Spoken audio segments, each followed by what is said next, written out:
Hi everyone. In this video, we're going to look at some voting methods. So if you take a look at the table that's given, there's choices for different flowers that the Citizens Advisory Board for Orlando is going to plant at the entrance of each of the major housing developments.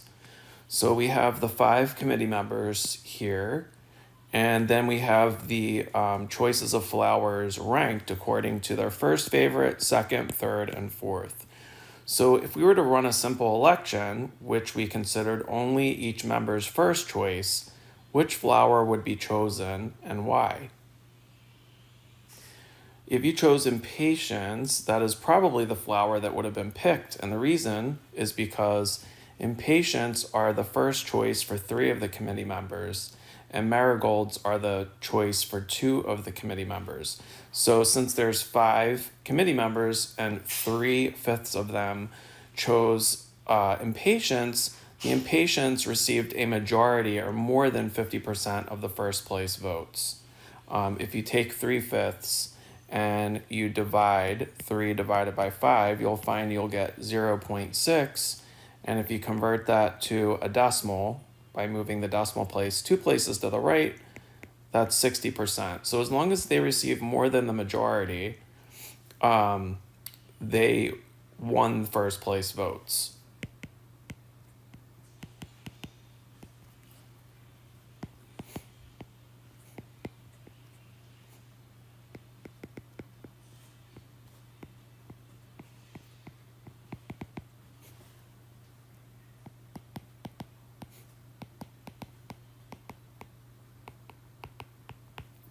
Okay, so again, we're looking for majority means more than 50%.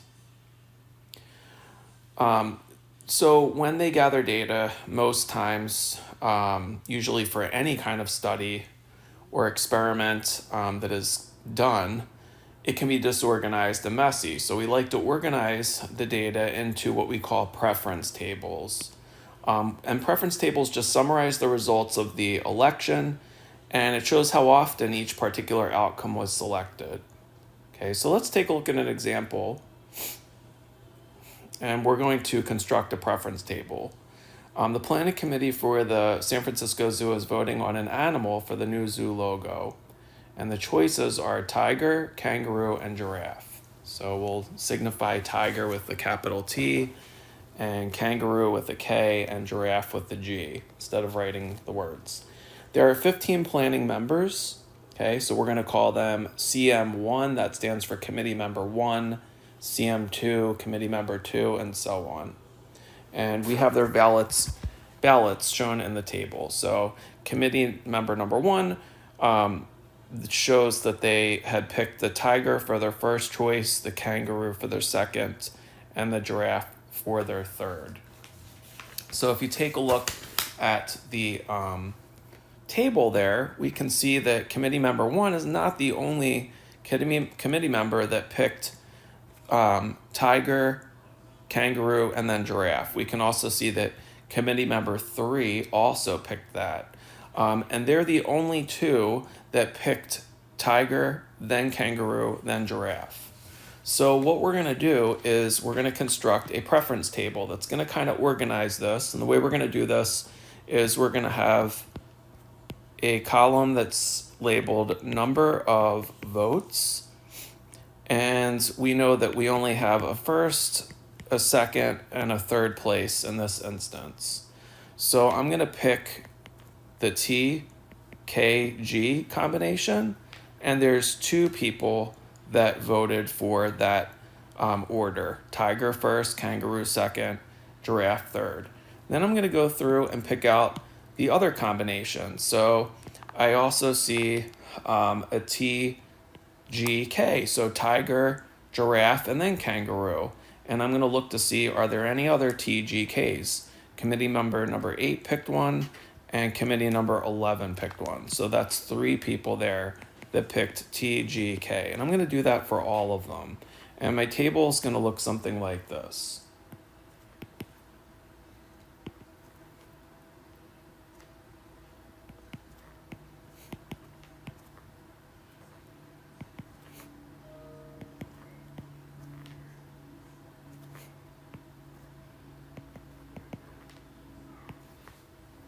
And I'm gonna put a little line here to separate. So this is telling me that there's 5 committee members that chose giraffe first, tiger second, and kangaroo third, and so on. Okay, so it's a little bit more organized. So now looking at this, we can tell what the most popular votes would be.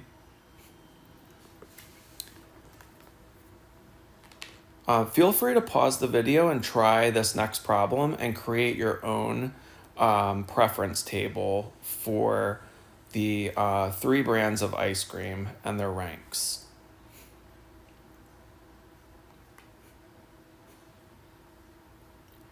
Here's another question that you can try answering. The preference table is created for you, and it deals with a student government association and choosing candidates. And you can answer those questions. And then when you're ready, you can unpause the video.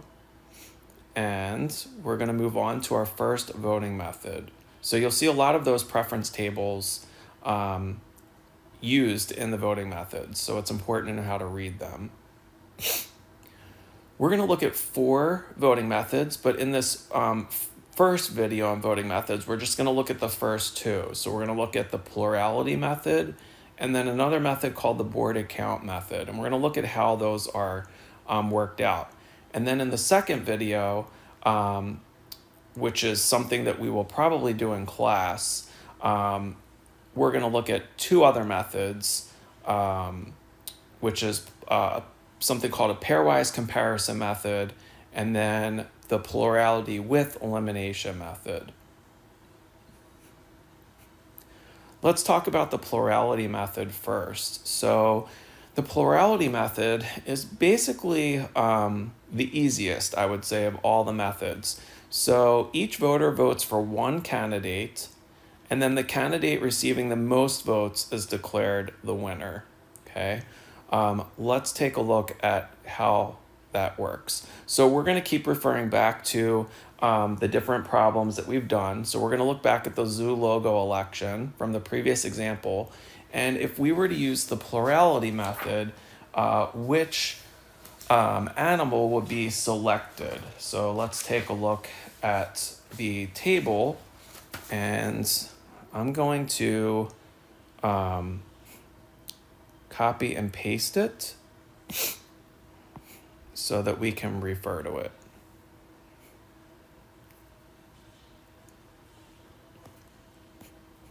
And this way we don't have to keep flipping back and forth. So I'm going to put it right here. I'm going to shrink it though. So taking a look at our preference table, right, we've got 3 different animals. We have the tiger, and then the kangaroo, and giraffe. And what we're going to do is we're going to count how many first place votes there are for each. So if I'm looking at tiger, I can see that 2 plus 3 people, which would be a total of 5 people, chose tiger as their first choice. Next, I'm going to look at how many first place votes a kangaroo got. So kangaroo got 1 plus 3, or 4 votes. And then the giraffe are the 2 that I didn't highlight in the first line, which would be 5 plus 1, or 6 votes. So the winner is going to be the one that received the most number of first place votes, which is the giraffe. Okay, so this is the winner. And also, what we want to look at here is if the giraffe is the winner, we would also expect the giraffe to have won the majority of the votes. Okay, so if you completed that last check yourself problem, you would know that the number of votes is just the sum of these numbers here, right? So we have 5 plus 5 is 10, plus 5 more. We've got a total of 15. 6 out of 15 voted for the giraffe. And we know that 6 out of 15 is not quite 50%. That would be 7.5. We would need at least 8 out of the 15 to be a majority. That would give us more than 50%. This is only 40% of the vote voted for giraffe, but giraffe won the plurality method because it received the most number of first place votes. But you can see here that there's a flaw in this voting system. And that's what we're going to talk about in the next section in 14.2, which is not the next video, but it will be the video after that. So you should all try the next problem based on the student government problem that you did. Try figuring out who is elected president using the plurality method. Okay, and then you can unpause the video and we'll talk about the board account method. The next type of method for voting is what's called the board account method.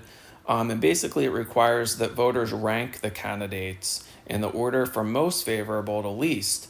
And then once you have those candidates ranked, they're awarded points. Okay, so the point system and the ranking is used to determine a winner. So we quantify the ranking using the points. So before we get into the board account method, what do you think would be an advantage of the voters using the board account method compared to the method we just discussed, which was the plurality method? So take a few seconds to think about and reflect on the plurality method and what would be a advantage of using this method.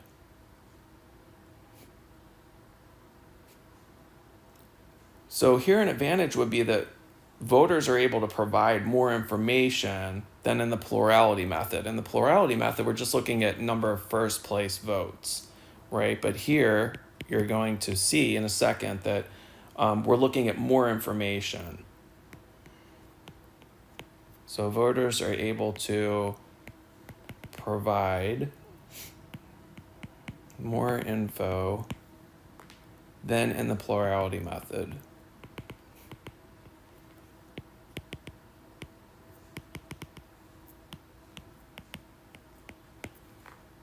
Okay, that's one advantage. So if you'll recall the preference table we created for the zoo problem where they were electing a new logo using an animal, okay? And if you'll also recall using the plurality method, it was the giraffe that won because it had the most number of first place votes. So now we're gonna use the board account method and figure out which animal would be selected, okay? And you would assume that we would get the same animal, right? Okay, so for this method, what we're gonna do is we're gonna take each of the animals. So I'll start with the tiger. And we're gonna first count the number of first place votes for the tiger. So I can see that it has 2 plus 3 or 5 first place votes. And then I'm gonna look at the second line and I see that it has 5 plus 3 or 8 second place votes. And then I'm gonna look at the third line and I can see that it has 1 plus 1 or 2 third place votes. Okay, so if you think of it like this, you've got first place 5 votes, second place is 8 votes, third place is 2 votes. There are 3 different ranks. So first place, we're gonna multiply by 3. Second place, we're gonna multiply by 2. And third place, we're gonna multiply by 1. If there were 4 different ranks, we would multiply first by 4, and then the second by 2, or 3 rather, the third by 2, and the fourth by 1. Okay, so the number of points that you multiply by is equal to the number of ranks. And now I'm just gonna write out my products here. And we're going to add those up. So here we get 33 points, okay, is awarded to the tiger. So we're gonna keep doing this and we're going to figure out which animal received the most number of points, okay? So for the giraffe, I'm gonna do that one next. The giraffe has 5 plus 1 or 6 first place votes. So 6 times 3 gives me 18. For second place votes, I've got 3 plus 1, which is 4. And I'm going to multiply that by 2. And then third place votes, I've got 2 plus 3, which is 5, times 1. And if I add that up, I get 31 points awarded to the giraffe. Okay, and last but not least, we've got the kangaroo. So we're going to do the same thing. Okay, this time I've got 4 first place votes, 3 second place votes, and 8 first place votes. And if I add those up, I get 26 points. So in this case, using the board account method, the animal that was awarded the most number of points is the tiger. Okay, because the tiger received 33 points, the giraffe 31, and the kangaroo 26. Okay, you're going to go back to the Student Government Association problem. I've provided you with a preference table. What's different about this one is that there are 4 ranks. So remember, you're going to multiply the first place by 4, second place by 3, third place by 2, and fourth place by 1. So you can practice and see who would have won using the board account method. Okay, and one of the things I want you to keep in mind is that as you saw with the zoo logo problem, we received 2 different answers based on the voting method that we used. So it's really important to be fair and not be biased when you are going to hold an election, to make sure you choose the voting method before the election, okay? Because if you don't do that, if you think about it, you could be throwing bias into the election, because you could rig it in a sense and have the person that you want to win based on the method that you're using. So that is important to know. And that is the end of this first part of the video, where we discuss the 2 voting methods, plurality and board account. And in the next video, we're going to discuss the next 2 voting methods, which are plurality with elimination and pairwise comparisons. Okay, have a good day, everyone.